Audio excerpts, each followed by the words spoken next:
Sir, there are reports on mounting frustrations about how the campaign is going and the trailing polling numbers. What's your plan to turn things around, and will you make changes to the campaign leadership? Some people have said that I should stop talking about the doubling housing costs that have denied an entire generation the chance to own a home after the lost Liberal decade. They say that we shouldn't be debating why single moms are lined up at food banks in record numbers after the lost Liberal decade.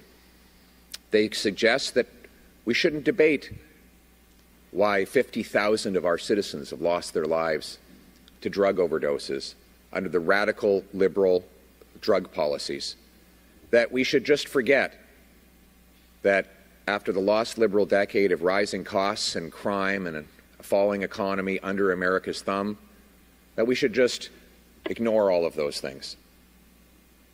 I disagree.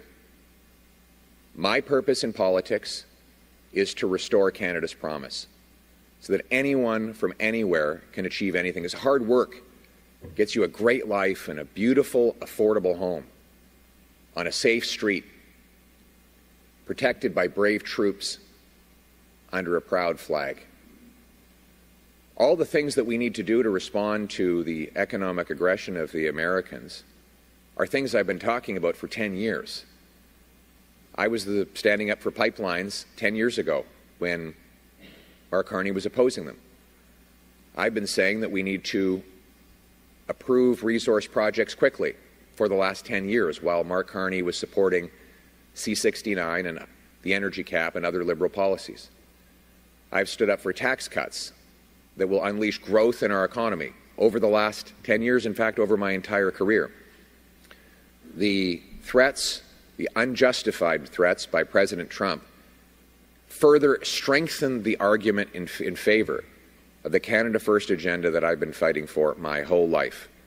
And while we propose those solutions, we will not forget the single mom who can't afford food. We will not forget the seniors who are choosing between eating and heating. We will not forget that young 36-year-old couple whose biological clock is running out faster than they can afford to buy a home and have kids.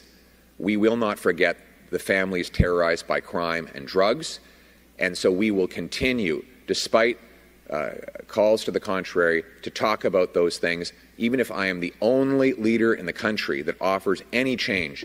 And the choice, again, is whether, after this lost Liberal decade of rising costs and crime, with our economy falling under the American thumb, do we give them, can we afford to give them a fourth term?